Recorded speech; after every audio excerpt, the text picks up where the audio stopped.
નમસ્કાર મિત્રો, મારી ચેનલમાં તમારું સ્વાગત છે। જેમ જેમ વર્ષ 2026 નજીક આવી રહ્યું છે તેમ તેમ સમગ્ર વિશ્વમાં તણાવ અને ભય વધી રહ્યો છે। યુક્રેન પર વિજય મળ્યા પછી રશિયા તેના કાલિનાડ ગ્રાન્ડ લક્ષ્ય થાણાને મજબૂત બનાવી રહ્યું છે।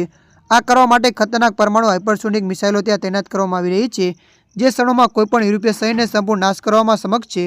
આ પ્રશ્ન ઊભો કરે છે કે શું યુરોપ ખરેખર આવતા વર્ષે અદૃશ્ય થઈ જશે? બાબા વેંગાએ પણ એક મહત્વપૂર્ણ ભવિષ્યવાણી કરી છે, જે ગભરાટને વધુ વેગ આપે છે। વેબસાઇટ WIONના અહેવાલ મુજબ બાબા વેંગાની 2026માં યુરોપ અદૃશ્ય થઈ જશે ની ભવિષ્યવાણી હાલમાં ઇન્ટરનેટ પર વાયરલ થઈ રહી છે। એવું કહેવામાં આવી રહ્યું છે કે યુરોપમાં વિનાશ યુદ્ધ ફાટી નીકળશે, તેની મોટાભાગની વસ્તીનો નાશ થશે। ઘણી પોસ્ટ એવો પણ દાવો કરે છે કે આખું યુરોપ સંપૂર્ણપણે ખાલી થઈ જશે, જાણે ત્યાં ક્યારેય કોઈ રહેતું ના હોય। આ ભવિષ્યવાણીની તપાસ કરનારા સંશોધકો ખાલી હાથે બહાર આવ્યા છે, જેણે સમગ્ર વિશ્વમાં ભય ફેલાવ્યો છે। હકીકતમાં બાબા વેંગાએ તેમના મોટાભાગના શબ્દો તેમના જીવનકાળ દરમિયાન મૌખિક રીતે કહ્યા હતા। તેમની ભવિષ્યવાણીનો કોઈ પ્રમાણિત કે લેખિત રેકોર્ડ નથી, તેથી યુરોપનો વિનાશ જેવું કંઈક ક્યારે તેમના મોઢેથી સીધું આવ્યું છે કે નહીં તે માનવું મુશ્કેલ છે। છતાં ભવિષ્યવાણી એવી રીતે ફેલાઈ રહી છે કે જાણે કોઈ અંધારાવાળા ઓરડામાં આગ લગાવી હોય।